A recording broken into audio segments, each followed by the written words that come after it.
Well, good morning, everybody. It is really great to see everyone here today, and we are talking about something that's very important to me, and I know very important to you as well, and that is matching families with safe and affordable housing. So I am really thrilled to be here. So you may know, and how are all our boys and girls doing today? Boys and girls, where are you? Let me see you. Raise your hand. So you all are enjoying spring break? You're reading a lot of books? Okay, because we gotta stay up on our books for when we go back to school on Monday, right, boys and girls? That's right. Where are my boys and girls? Let me hear you. Samaya. Right in the front. All right. We'll wait until after the program, and then I'm going to have to talk to you. Do you want to listen? All right. Well, okay. Well, maybe we'll let you start. Go ahead. Good morning, everyone. Okay.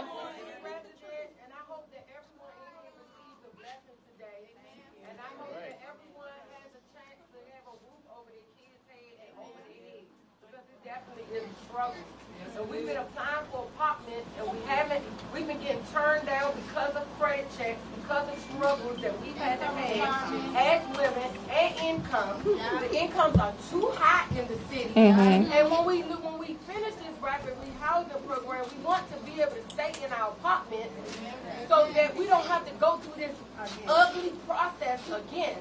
And it seems like the only time we see the management people that really run the buildings is when you're giving something free away and they're getting their rent paid through a government voucher program. And they relax the credit. At that point, they relax the credit criteria.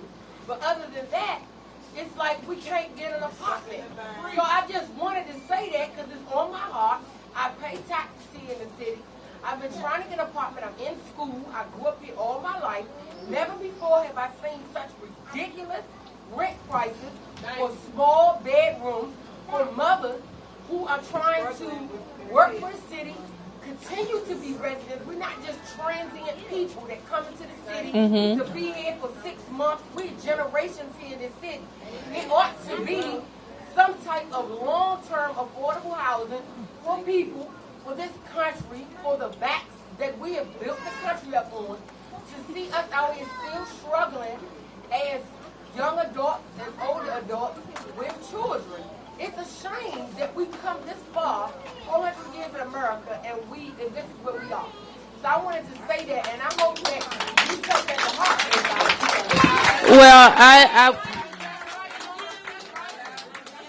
Well, I think you're going to be very interested in what I have to say today.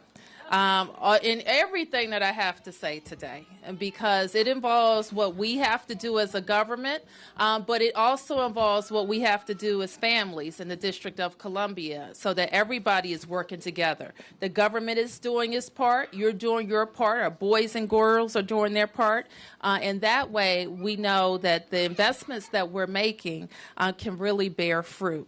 So what we're here to talk about is our commitment over the last 3 years to end chronic homelessness in the District of Columbia. And what we have committed to over the last 3 years is really unprecedented in the city. The amount of dollars that are going to transform our homeless services system, to prevent homelessness in the District of Columbia by providing services to families who need it, to stay in the safe, affordable housing that we have. And we've helped over 5,000 families in just the last 3 years do exactly that.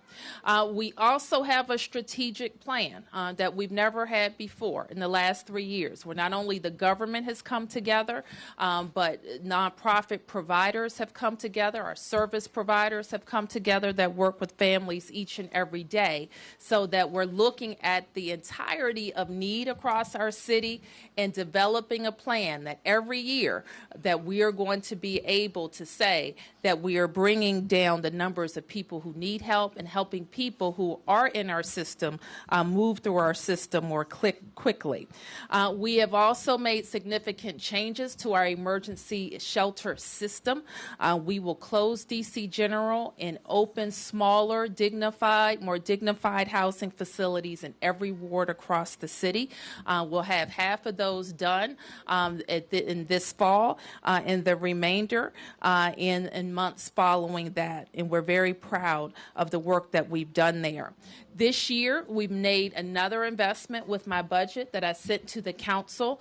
That includes another $23 million in investment that will prevent homelessness, invest in all of the services that we're providing families, and make sure that we're continuing to put people on a pathway to get permanent housing. We know that a big part of making our homeless system work is making sure that we have affordable housing at the end. Our investment in creating more affordable housing units has been, again, unprecedented. Every year, just in our Housing Production Trust Fund alone, we're adding $100 million, which we know has helped us produce 5,000 new units of affordable housing in the last 3 years. Because our systems are becoming more efficient, I know that we can do even more in the next time. Now, one thing that we have learned that has been a significant issue is to the young lady's point here. The city can provide a voucher.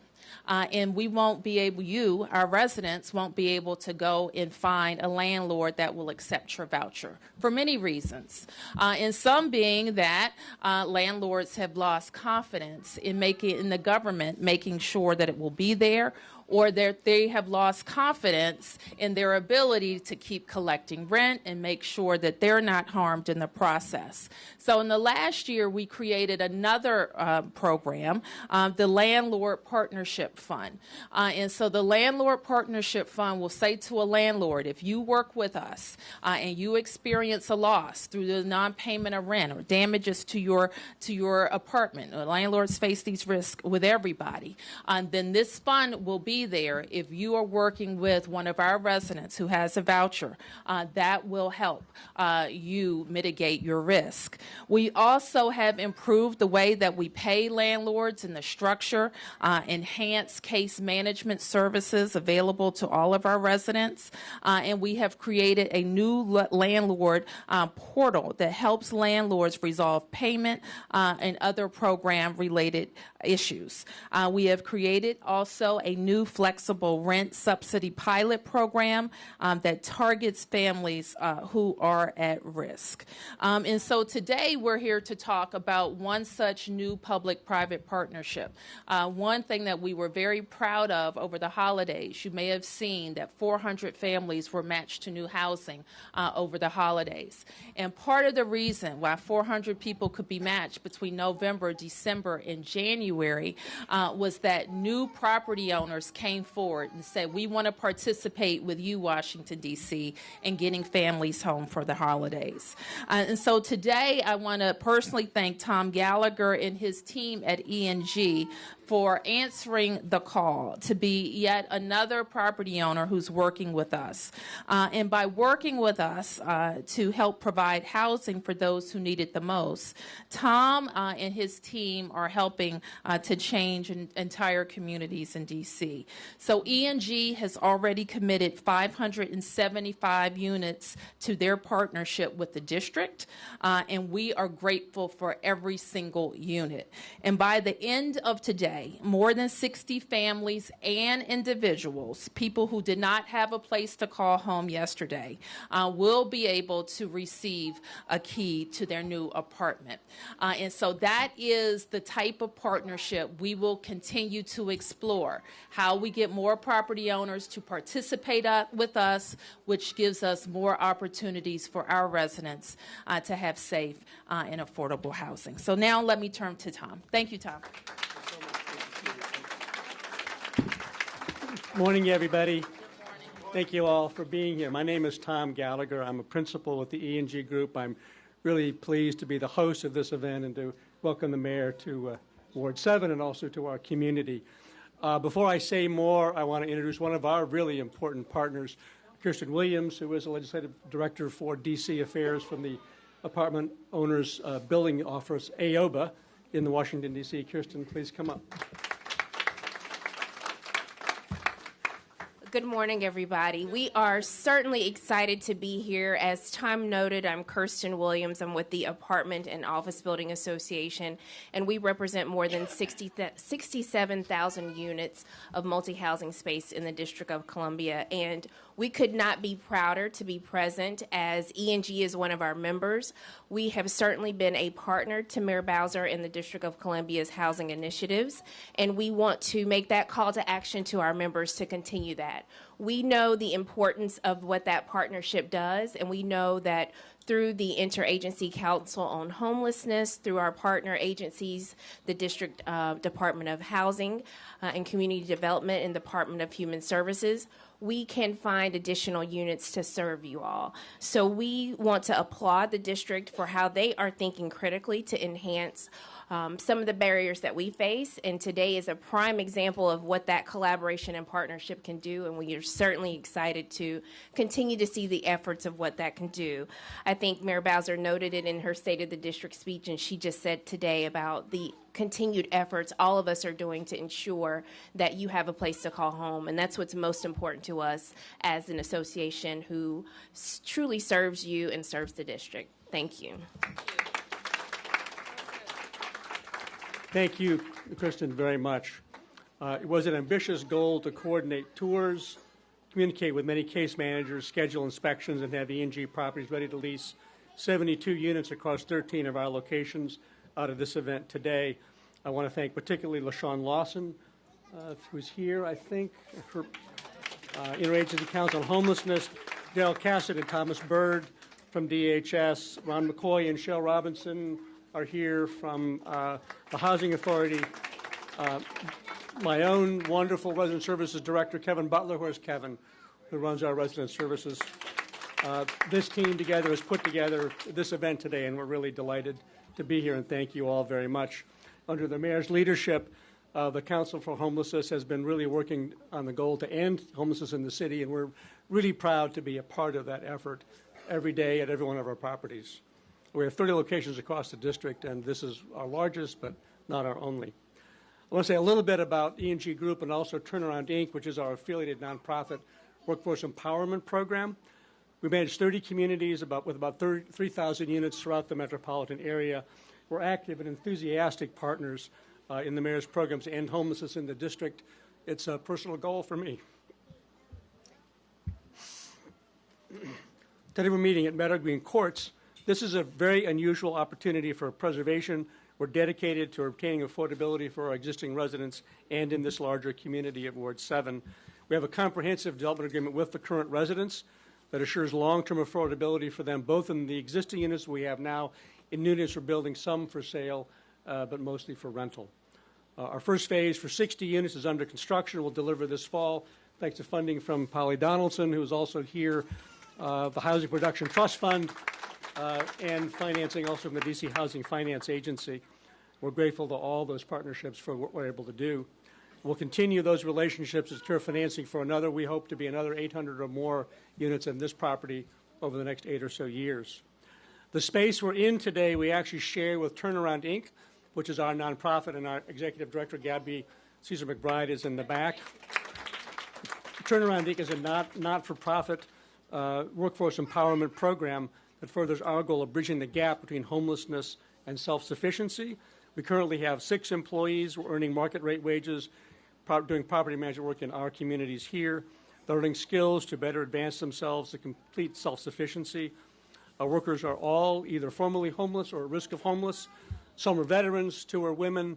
We're extremely proud of this effort. Turnaround also is the managing member of this entire community. Ultimately, will own all these units 15 years from now. So we're building in a long-term ability for us to provide not only housing, but also long-term real jobs for people who need them.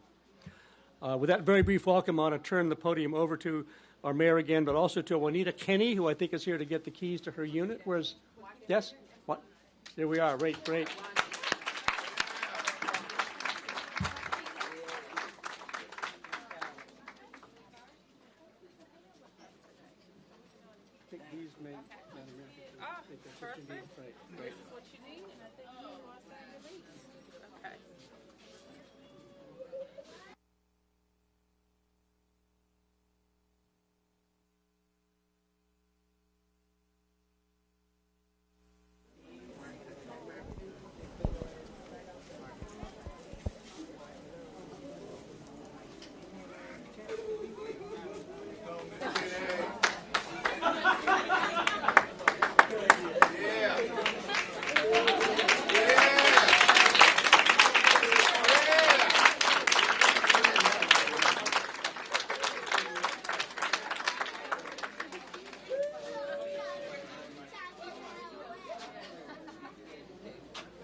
singing? Okay. So, as I mentioned, we will have similar signings for 60 families as part of our announcement here with E&G, largely because 575 new units have been identified to work with us. I also want to note that over the last several years, many people have gotten notices from DHS, from us, explaining the changes that we're making to our TANF program. I think you know that we have been really focused on how we can make TANF better and help families with the job training needs that they have, but also with everyday needs that you have for yourself and your children. So for the first time in many years, you will see that we've gone from a scarcity model where people had literally gotten down to $150 worth of assistance to really providing the assistance that you need, and that starts on April the 1st. Along with that comes changes to our work training programs that are designed to really make sure that you're on a pathway to what you need while you are having your housing stabilized and getting towards work that will help you sustain a rent in a city like ours. So that's what we're here today to talk about, and we're going to end the formal part of the program, but I'm going to stick up top to see if anybody has any specific questions, okay? Thank you, everybody. Thank you very much for being with us today, Mayor Bowser. It's a pleasure to see you here. I think Melissa has the logistics for us right now. Melissa Steele, my CEO. Thank you very much. Thank you. Great. Good morning. Thank you all for being here. We're really excited today. Some of you have already started in the process of the leasing event. We had people here from very early this morning, and I so appreciate everyone's patience. Like Tom mentioned, it was an ambitious goal to have everyone come through here. Today upstairs, we have 13 properties across the city, represented a total of 72 units that we have available for people to lease. Some people have already gone through the process and are actually going to be leasing up today, which we're really excited about. So just, some of the logistics we'll have, we do also have everyone who's participating in this lease-up event. We're doing, we have a drawing for a 50-inch TV that we have over here, so everyone who applies. And RCN has generously donated 2 months of free cable for people who do lease-up as well and are part of the event. So as we finish the program in here, we'll continue with the process that we were doing. Many of you have already signed in. We're taking names and numbers, and we're working through the process. We want to be able to accommodate everybody. We want to make sure that happens, and we appreciate your patience as we're working through that. So thank you all so much. Thanks for being here.